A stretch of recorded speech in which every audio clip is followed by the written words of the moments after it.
Bueno, muy bien, abrimos un nuevo espacio mano a mano. Daniel, ¿con quién vas a charlar hoy? Bueno, el gusto de saludar al contador Gustavo Casiotti, que es el presidente de APYME Mar del Plata. ¿Cómo está, contador? Buen día. Hola Daniel, muy buenos días, un gusto como siempre. Bueno, igualmente. ¿Cómo está la situación a 6 meses casi prácticamente, ¿no? De iniciado a la cuarentena, el aislamiento, con todo lo que esto ha significado para la actividad económica y particularmente de pequeñas y medianas empresas. ¿Cómo está la situación en Mar del Plata? Bueno, por cierto, estamos atravesando una situación absolutamente excepcional que tiene algunas diferencias con respecto a otras crisis que ha atravesado la economía argentina y las pymes en particular, y que es que no fue buscada, a nuestro entender. Hoy por hoy estamos frente a una situación compleja, no producto de la aplicación de políticas públicas, de un modelo económico en particular, sino de una cuestión que nos ha sobrepasado no solamente a nosotros como ciudad, como país, sino que tiene una situación mundial que es el común denominador. Obviamente que en el medio las pymes, como los eslabones tal vez más vulnerables o más débiles de la cadena de producción dentro de la economía, la sufren seguramente con más intensidad. Y además, Daniel, porque el grueso de nuestras pymes vienen atravesando las consecuencias de lo que nosotros denominamos la primera pandemia. Esto es 4 años de políticas públicas divorciadas, a nuestro entender, de los intereses de la gente, del trabajador, de la producción, con lo cual aterrizamos en esta crisis provocada por la pandemia con signos de debilidad, muchas endeudadas, con una ecuación económica compleja, con lo cual, como nosotros decimos, sobre llovido mojado. Y como factor de recuperación, uno imagina siempre, formando parte también de este contexto, ¿no? Un mercado interno que se revalorice, que se fortalezca, y una pequeña y mediana empresa que también apueste a la exportación. Pero para esto seguramente se va a necesitar el apoyo del Estado, ¿no? Por lo menos en los primeros meses post-pandemia. Vos sabés que estos son temas absolutamente centrales. Mira, dos que vos mencionaste. Por un lado, el rol y la presencia del Estado.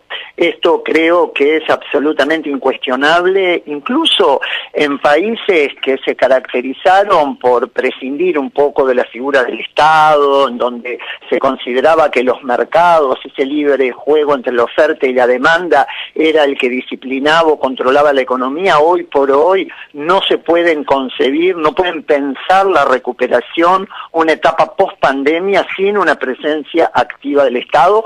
Es por eso justamente que se vienen destinando ingentes recursos para activar la economía, y vemos cómo los presupuestos incluso los países del primer mundo vienen generando incluso déficit a partir de gastos públicos importantes que por ahí eran impensados en otra época. Se estima que en nuestro país cerca del 8% va a ser el déficit fiscal. El propio ministro de Economía dio cuenta que el año que viene, en función de lo que se presentaría en el presupuesto 2021, esto es, hay tiempo hasta el 15 de septiembre, el déficit estaría cercano al 5%, 4,5%. Esto, en definitiva, más allá de lo técnico, lo que demuestra es que el Estado está comprometido con disponer recursos para garantizar la reactivación de la economía, con políticas concretas que nosotros las vemos a partir de los anuncios, sobre todo que se han hecho en estos últimos días, en el marco del Día de la Industria, y de políticas concretas que, como vos decías, tienen que tener por destino la activación del mercado interno. Es un tema absolutamente crucial. Fíjate que la economía, sobre todo por el lado de la producción, se ha ido recuperando de a poco, y esto lo informa el INDEC en los distintos informes, durante mayo, junio, julio y agosto medianamente se amesetó. ¿Por qué?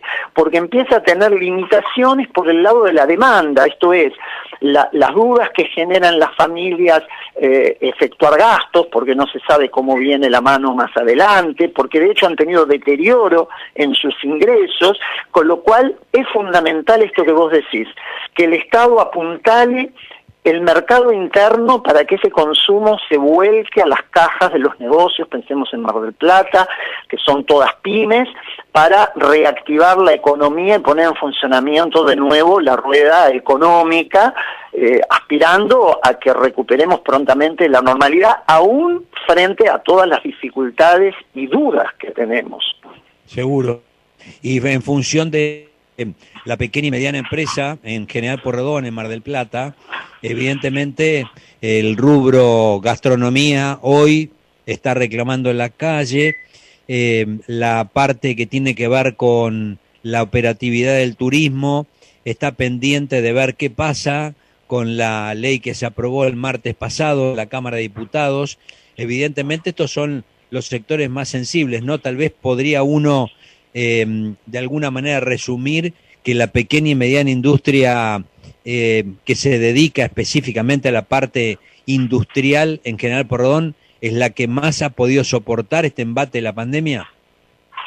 Sí, vos sabés que hay distintas realidades, obviamente, como siempre ha sucedido, hay rubros específicos que incluso están catalogados como actividades críticas y que por eso son los que reciben de pronto y con justa razón los mayores incentivos o apoyos, desde una ley, como vos bien decís, que recientemente salió sancionada en el Congreso para apuntalar al sector turístico, hasta los ATP, por ejemplo, que vía créditos con tasa subsidiada o ayudas directamente para el pago de salarios, apuntan justamente a esas actividades que han tenido que estar con las persianas bajas o que aún en actividad lo hacen en forma muy restrictiva. Pensemos en el transporte escolar, en las actividades vinculadas con el turismo, con la recreación, con la gastronomía, los gimnasios, etcétera.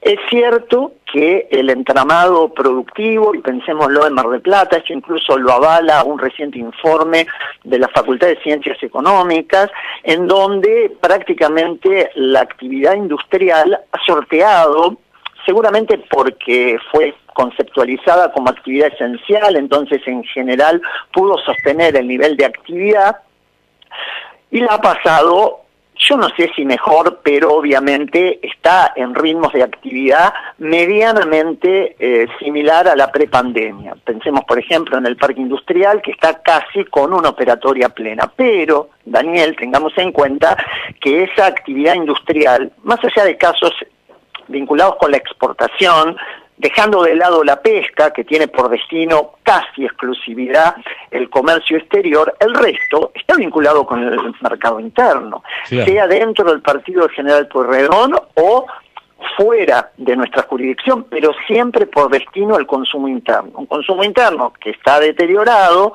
por los motivos de público conocimiento, ha habido una chica en la capacidad de compra. En el medio, convengamos, los aumentos de determinados rubros también han atentado contra esa capacidad de compra del consumidor, pensemos en los alimentos, y eso hace que de alguna manera, aunque el nivel de actividad esté en una situación similar a la prepandemia, tenga el freno por el lado de la demanda, esto es, del consumo. Lo cierto es que sí, como vos bien decías, hay distintas realidades y hoy por hoy nos encontramos con casos concretos como la gastronomía, que, genera una situación bastante compleja, sobre todo frente, obviamente, a las actitudes que ha tomado el sector y que generan, obviamente, controversia en distintos ámbitos políticos económicos.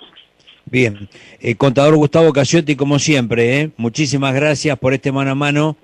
La seguimos en cualquier momento. Muy amable. Con muchísimas gracias, Daniel. Un gran abrazo.